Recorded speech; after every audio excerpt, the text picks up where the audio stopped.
اعوذ باللہ من الشیطان الرجیم بسم اللہ الرحمن الرحیم۔ عزیز طلباء و طالبات، السلام علیکم۔ پڑھانے سے پہلے میں آپ کو اپنا اور اپنے مضمون کا تعارف کروانا ضروری سمجھتا ہوں تاکہ ہمارا یہ تعلیمی سلسلہ بہتر طور پر آگے چل سکے۔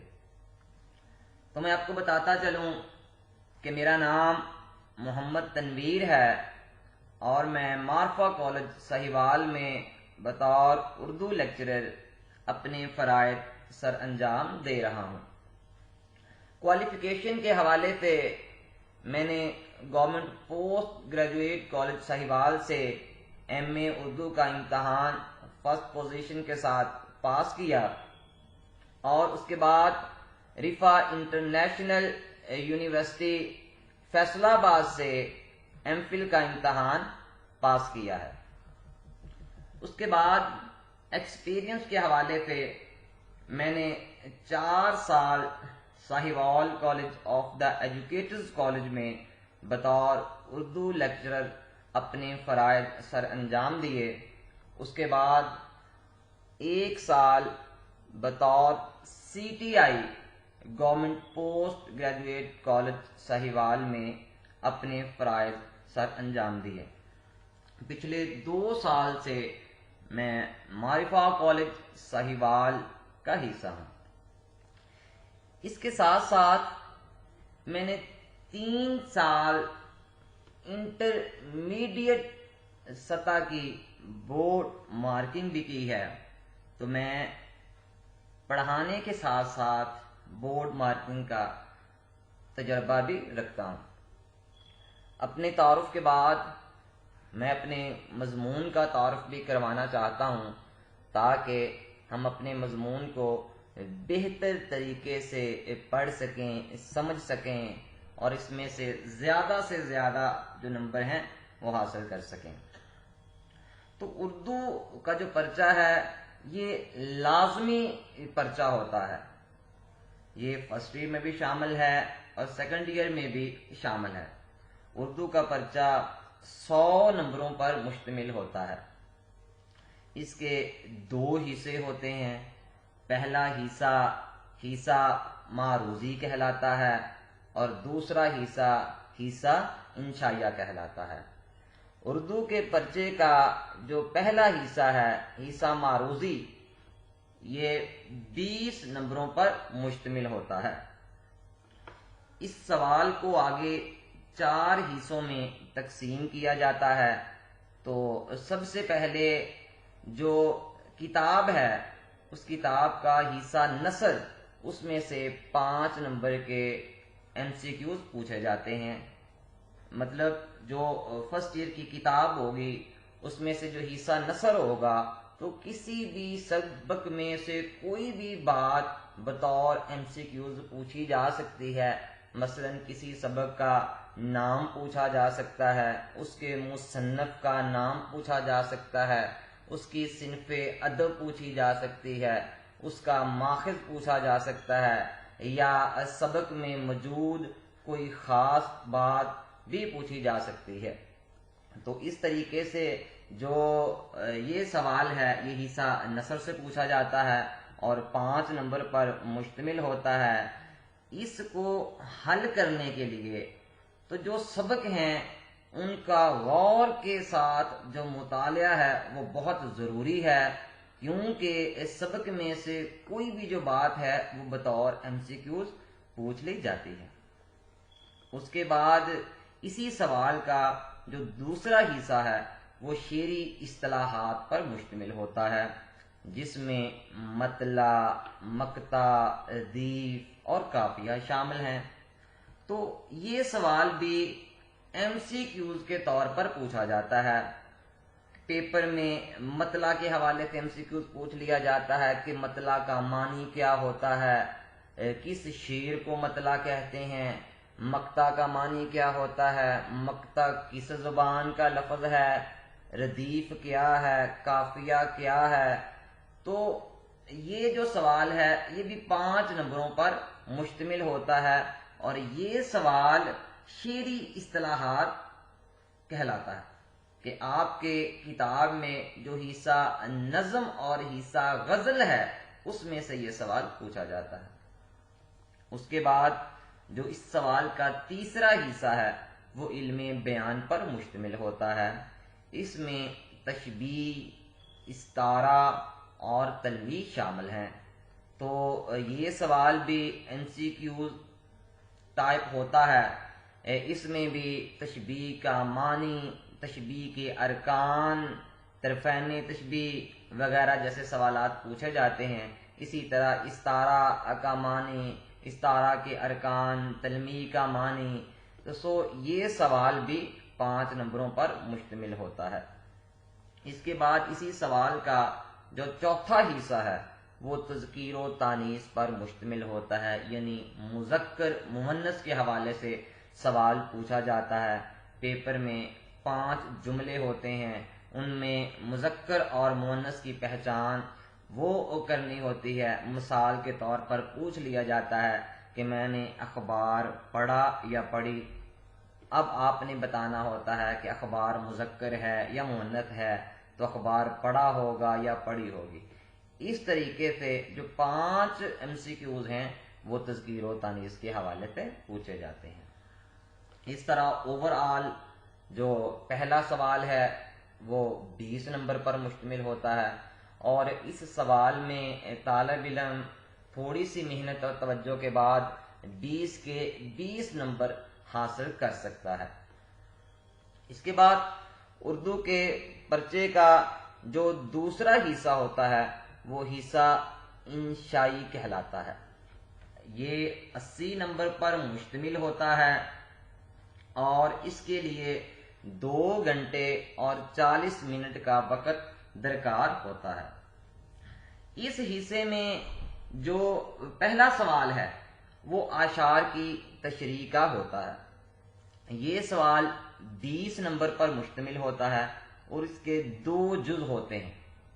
سب سے پہلے حصہ نظم سے اعشار کی تشریح پوچھی جاتی ہے کہ نصاب میں شامل کسی بھی نظم کے 2 شعر پیپر میں پوچھ لیے جاتے ہیں۔ یاد رہے جو 2 شعر پیپر میں آتے ہیں وہ کسی ایک ہی نظم کے ہوتے ہیں۔ ایسا نہیں ہو سکتا کہ ایک شعر کسی اور نظم کا ہو، دوسرا شعر کسی اور نظم کا ہو، بلکہ یہ کسی ایک ہی نظم کے 2 شعر ہوں گے۔ تو اس سوال کو حل کرنے کا طریقہ یہ ہوتا ہے کہ طالب علم سب سے پہلے ان اعشار کو غور کے ساتھ پڑھتا ہے، اور پھر یہ دیکھتا ہے کہ یہ شعر کس نظم سے لیے گئے ہیں۔ تو سب سے پہلے نظم کا عنوان لکھا جاتا ہے۔ مثال کے طور پر اگر پیپر میں ہم سے شعر آ جاتے ہیں، پیپر میں آ جاتا ہے کہ دوسرا کون ہے جہاں تو ہے، دوسرا کون ہے جہاں تو ہے، کون جانے تجھے کہاں تو ہے، لاکھ پردوں میں ہے تو بے پردہ، 100 نشانوں پہ بے نشان تو ہے۔ تو اب طالب علم غور کرے گا کہ یہ جو شعر ہیں یہ کون سی نظم سے لیے گئے ہیں۔ تو اس طریقے سے سب سے پہلے وہ بتائے گا نظم کا عنوان۔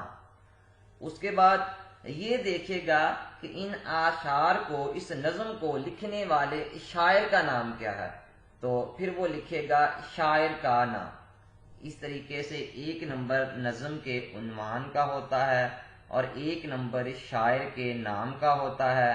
اس کے بعد 8 نمبر کی تشریح ہوتی ہے۔ یاد رہے کہ حصہ نظم کی جو تشریح ہے اس کو اکٹھا کیا جاتا ہے۔ ہاں، کچھ طالب علم اس کو الگ الگ بھی تشریح کر دیتے ہیں کہ پہلے ایک شعر لکھ دیا، اس کی تشریح کر دی، پھر دوسرا شعر لکھ دیا، اس کی تشریح کر دی۔ اس طریقے سے بھی یہ سوال حل کیا جا سکتا ہے، لیکن اس کا جو زیادہ بہتر طریقہ ہے وہ یہی ہے کہ دونوں اعشار کی اکٹھی تشریح کی جائے۔ اس کے بعد اسی سوال کا جو بے جز ہے وہ بھی اعشار کی تشریح پر مشتمل ہوتا ہے۔ یہ سوال حصہ غزل سے پوچھا جاتا ہے، یہ بھی 10 نمبر کا سوال ہوتا ہے۔ اس میں کسی بھی غزل کے 3 اشعار پیپر میں پوچھے جاتے ہیں۔ اس میں بھی ایسا نہیں ہو سکتا کہ ایک شعر کسی اور غزل کا ہو، دوسرا شعر کسی اور غزل کا ہو، بلکہ تینوں شعر ہی کسی ایک غزل سے لیے جائیں گے۔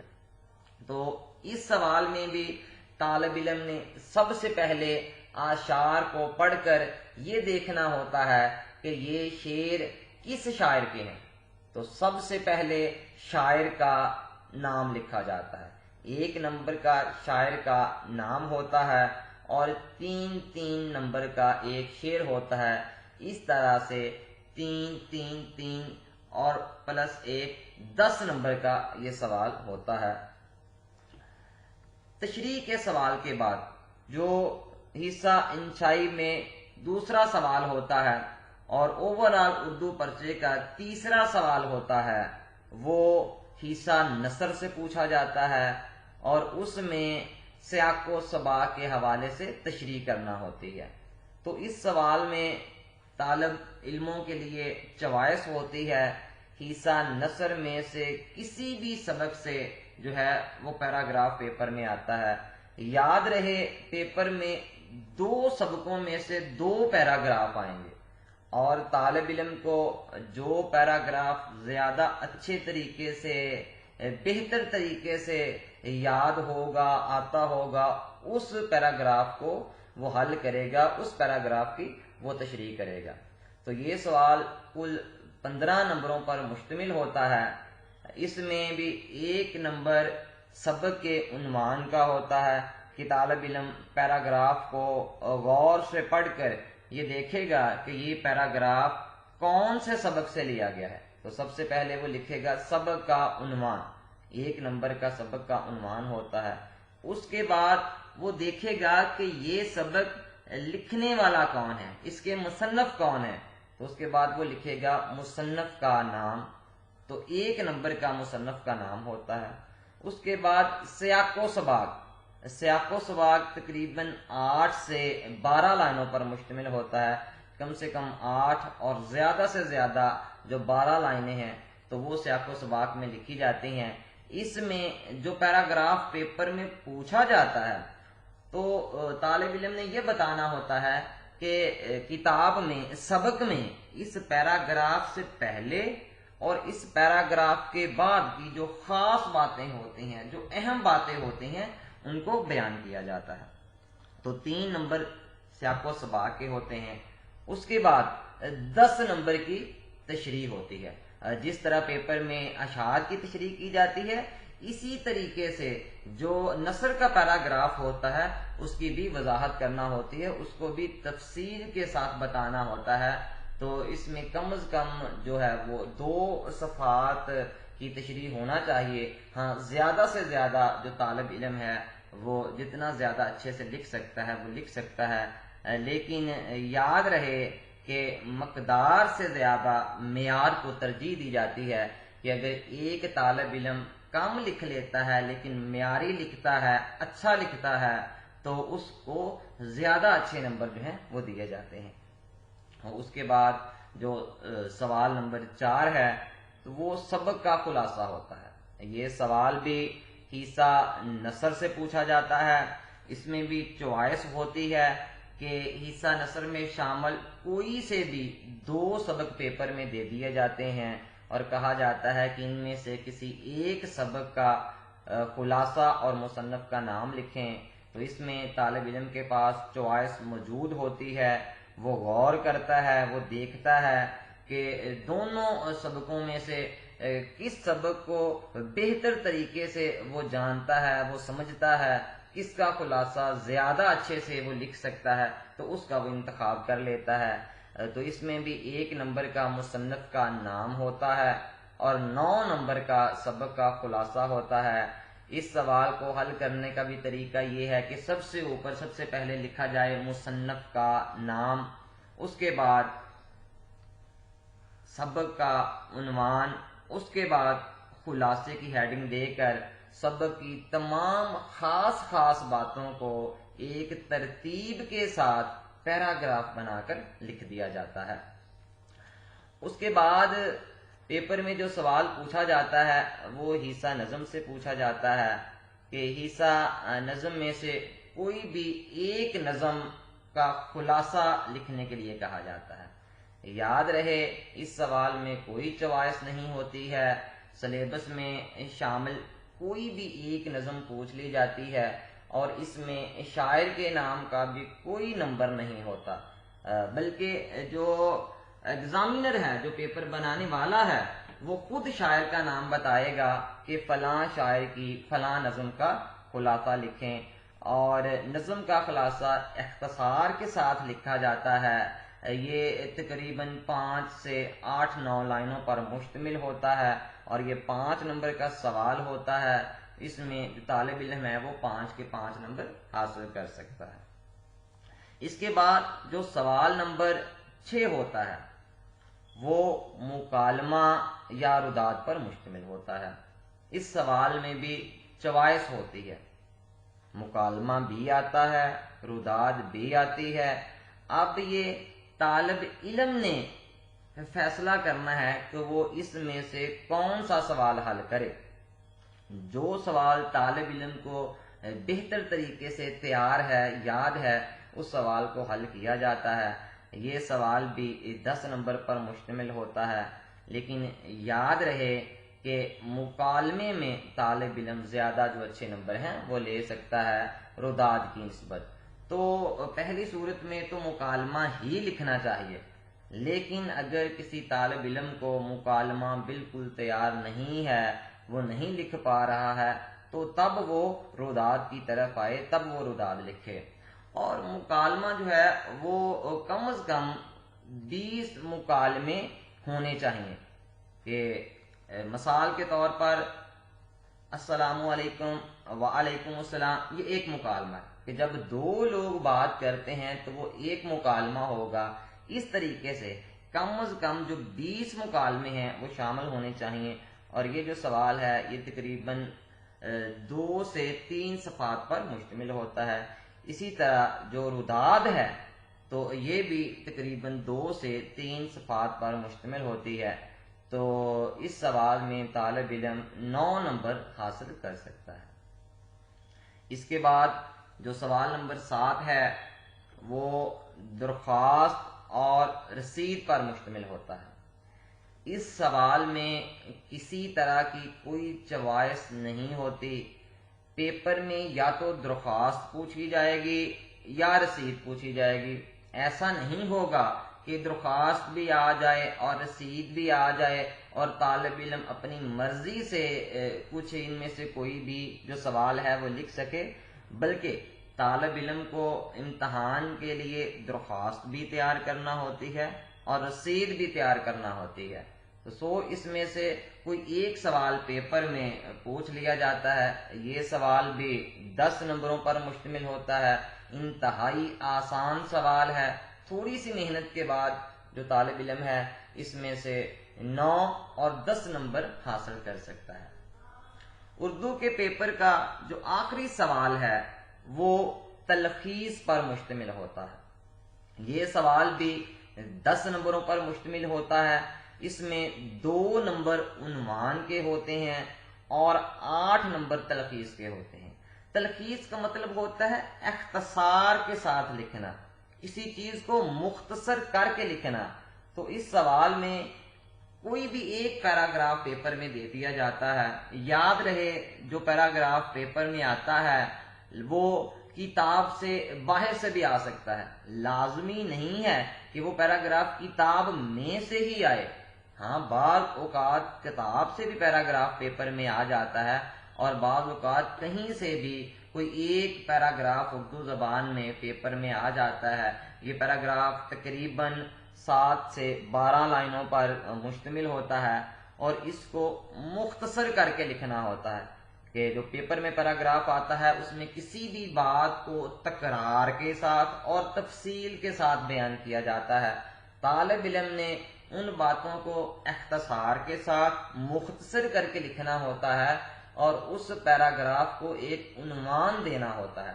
اس سوال کو حل کرنے کا طریقہ یہ ہے کہ طالب علم سب سے پہلے کم از کم 3 دفعہ اس پیراگراف کو غور کے ساتھ پڑھے، اس میں جو خاص باتیں ہیں اور جو مشکل الفاظ ہیں ان کو انڈر لائن کرتا جائے۔ تو 3 دفعہ پیراگراف کو پڑھنے کے بعد طالب علم کے ذہن میں اس حوالے سے ایک کنسپٹ جو ہے وہ بن جائے گا کہ اس پیراگراف میں بات کیا کی جا رہی ہے۔ اس کے بعد جو طالب علم ہے ان باتوں کو اختصار کے ساتھ لکھ دے گا اور اس کا ایک عنوان دے دے گا۔ بہتر یہ ہے کہ اس سوال میں ایک ہی عنوان دیا جائے، لیکن اگر کسی طالب علم کو شک ہے، ڈاؤٹ ہے کہ اس کا یہ عنوان غلط بھی ہو سکتا ہے، تو وہ تلخیص کے بعد ذیلی عنوانات کے عنوان سے مزید عنوان بھی دے سکتا ہے۔ تو اس میں سے جو عنوان درست ہوگا اس کے طالب علم کو نمبر دے دیے جاتے ہیں۔ تو اس سوال میں بھی طالب علم 9 نمبر آسانی کے ساتھ حاصل کر سکتا ہے۔ تو اس طریقے سے اردو کا جو پیپر ہے یہ کل 8 سوالات پر مشتمل ہے، اور اس پیپر میں جو طالب علم ہے وہ 90 سے جو زیادہ نمبر ہیں، 90 پلس جو مارک ہیں وہ حاصل کر سکتا ہے۔ لیکن یاد رہے کہ اس کے لیے محنت، توجہ، خلوص کی ضرورت ہے۔ اگر کوئی طالب علم اس کو بالکل آسان سمجھتا ہے اور اس کو سنجیدہ نہیں لیتا کہ یہ تو اردو ہے، چلو کوئی بات نہیں، یہ پیپر تو ہم بغیر پڑھے ہی لکھ سکتے ہیں، دے سکتے ہیں، تو یہ اس کی غلط فہمی ہے، کیونکہ میکسیمم جو بچے ہیں وہ اردو میں اسی وجہ سے فیل ہو جاتے ہیں کہ وہ سمجھتے ہیں کہ اس کو پڑھنے کی ضرورت نہیں ہے۔ اور دوسری طرف اگر کوئی طالب علم اس کو سنجیدہ لے لیتا ہے اور غور سے اور خلوص کے ساتھ اس کو پڑھتا ہے تو وہ اس مضمون میں بہت اچھے نمبر حاصل کر سکتا ہے۔ اور یہ ایسا مضمون ہے جو طالب علموں کے اوور آل نمبروں کو بڑھا دیتا ہے کہ تھوڑی محنت کے بعد اس میں زیادہ جو نمبر ہیں حاصل کیے جا سکتے ہیں۔ تو میں امید کروں گا کہ باقاعدہ جو ہے وہ لیکچروں سے پہلے آپ ان باتوں کو اچھے طریقے سے ذہن نشین کر لیں گے، اور جو ہمارا امتحانی نصاب ہے اس کو اچھے طریقے سے سمجھ لیں گے، یاد کر لیں گے، کیونکہ یہ ہماری منزل ہے اور اس کو ہم نے اچیو کرنا ہے، یہ ہمارے پاس ٹارگٹ ہے، اور اب جتنا بھی ہمارے پاس وقت ہے اس وقت میں ہم نے اس ٹارگٹ کو اچیو کرنا ہے۔ دیکھو، جب ہمارے سامنے کوئی منزل ہوتی ہے تو ہم اس کو حاصل کر لیتے ہیں، اگر ہمارے سامنے کوئی منزل ہو ہی نہ تو جو ہمارا سفر ہوتا ہے وہ بیکار ہوتا ہے۔ تو پیارے بچوں، یاد رکھو کہ یہ جو ہمارا نصاب ہے یہ ہماری منزل ہے، اب اس کو ہم نے اچیو کرنا ہے، اس تک ہم نے پہنچنا ہے، اور یہ جو منزل ہے یہ بڑی آسانی سے ہم حاصل کر سکتے ہیں۔ دیکھو بیٹے، اردو کا جو سلیبس ہے یہ کوئی بہت زیادہ نہیں ہے، جتنا وقت ہمارے پاس ہوتا ہے ہم روز کی بنیاد پر تھوڑا سا کام کر کے اس کو بہت اچھے طریقے سے ختم کر سکتے ہیں، اس کو ریوائز کر سکتے ہیں، اس کے ٹیسٹ دے سکتے ہیں، مطلب بہت ہی آسان کام ہے۔ ہاں، بات تب بگڑتی ہے جب طالب علم روز کا کام جو ہے وہ روز نہیں کرتا۔ دیکھو، اگر آج کا جو لیکچر ہے ایک طالب علم آج کے لیکچر کو آج ہی سن لیتا ہے، آج ہی اس کو اپنی رجسٹر پر نوٹ کر لیتا ہے، تو اس کے لیے کچھ مشکل نہیں ہوگا، کیونکہ ایک دن کا لیکچر بہت کم ہوتا ہے، تھوڑا سا لیکچر ہوتا ہے، ایک دفعہ سننے کے بعد، لکھنے کے بعد وہ لیکچر اچھے طریقے سے تیار ہو جاتا ہے۔ اسی طریقے سے جو کل کا لیکچر ہوگا اس کو کل اچھے طریقے سے سن لیا، اس کو نوٹ کر لیا تو وہ تیار ہو جائے گا۔ اسی طریقے سے اگر ہم روز کا جو کام ہے اس کو روز ساتھ ساتھ کرتے جائیں گے تو ذرا بھی بوجھ نہیں محسوس ہوگا، بلکہ اس طریقے سے کام کرنے میں مزہ آئے گا، تسکین ملے گی، انسان کو اچھا لگتا ہے جب وہ کچھ نیا سیکھتا ہے، آگے بڑھتا ہے۔ لیکن بات تب بگڑتی ہے جب ایک طالب علم آج کا جو کام ہے اس کو کل پر چھوڑ دیتا ہے، کہ جو لیکچر آج ہے اس کو آج تیار نہیں کیا، تو جب کل ہوگی تو آج کا بھی اس میں شامل ہو جائے گا، تو کام تھوڑا سا زیادہ ہو جائے گا۔ میں آپ کو بالکل ایک آسان سی مثال کے ساتھ اپنی اس بات کو سمجھانا چاہوں گا کہ دیکھیں ہمارے پاس سمجھیں ایک 100 کلو وزن ہے، اور ایک بچے سے کہا جاتا ہے کہ آپ اس 100 کلو وزن کو اکٹھا اٹھاؤ، تو وہ کبھی نہیں اٹھا سکے گا، وہ جتنا بھی زور لگائے گا وہ بچہ اس وزن کو نہیں اٹھا سکتا۔ اگر اسے کہا جائے کہ آپ ایک ایک کلو کر کے اس وزن کو اٹھا لو، تو وہ بڑی آسانی کے ساتھ جو ہے وہ 1 کلو وزن کو اٹھا سکتا ہے۔ تو بالکل پڑھائی میں بھی ایسا ہی ہوتا ہے کہ اگر تو طالب علم روز کی بنیاد پر جو اس کا کام ہوتا ہے اس کو وہ روز کر لیتا ہے، تو وہ بڑی آسانی کے ساتھ اپنا جو ٹارگٹ ہے اس کو اچیو کر لیتا ہے۔ لیکن جب کوئی طالب علم روز کا کام روز نہیں کرتا ہے تو بالکل اسی بوجھ کی طرح اس کا جو بوجھ ہے وہ بڑھتا رہتا ہے۔ دیکھیں اب خود اس بات پر غور کریں کہ اگر آج کا کام 10 یا 12 لائنوں پر مشتمل ہے، یا ایک چھوٹا سا سوال ہے، اگر ایک بچہ اس کو نہیں تیار کرتا ہے تو کل جب یہ کام بھی ہوگا ایک نیا سوال شامل ہو جائے گا تو وہ 2 سوال ہو جائیں گے، تو اس کا بوجھ بڑھ جائے گا۔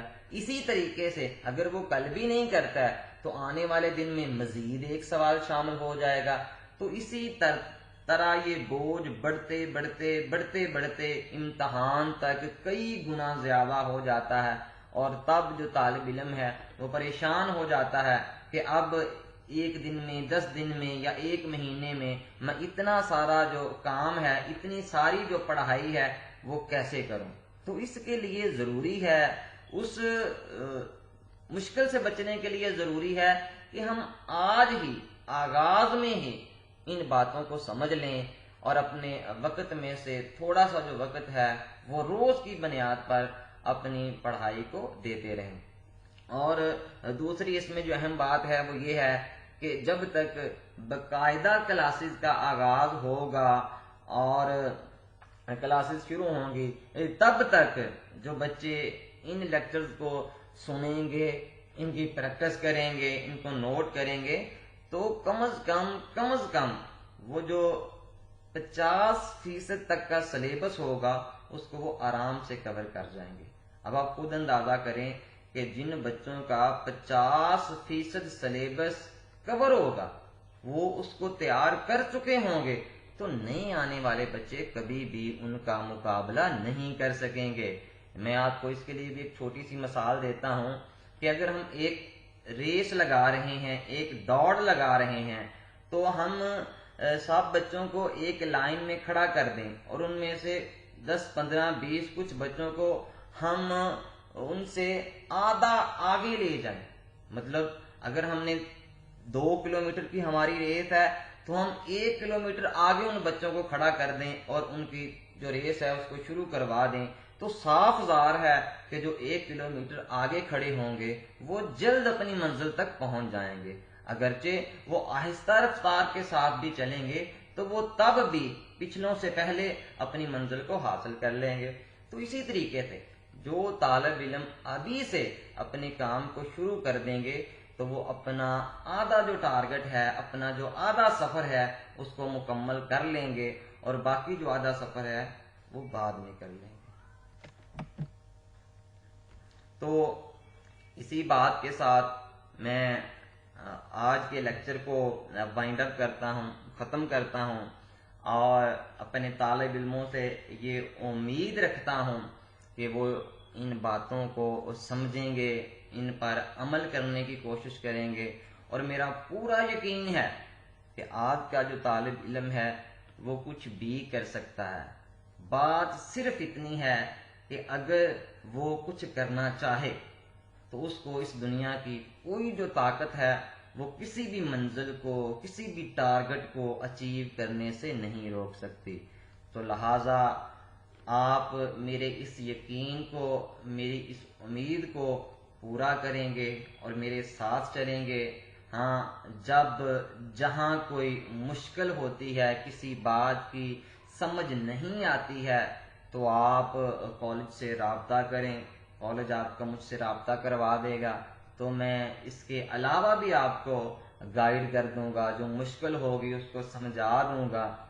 لیکن شرط صرف اتنی سی ہے کہ آپ روز کی بنیاد پر جو لیکچر کو سنیں، سمجھیں اور اس کو نوٹ کریں۔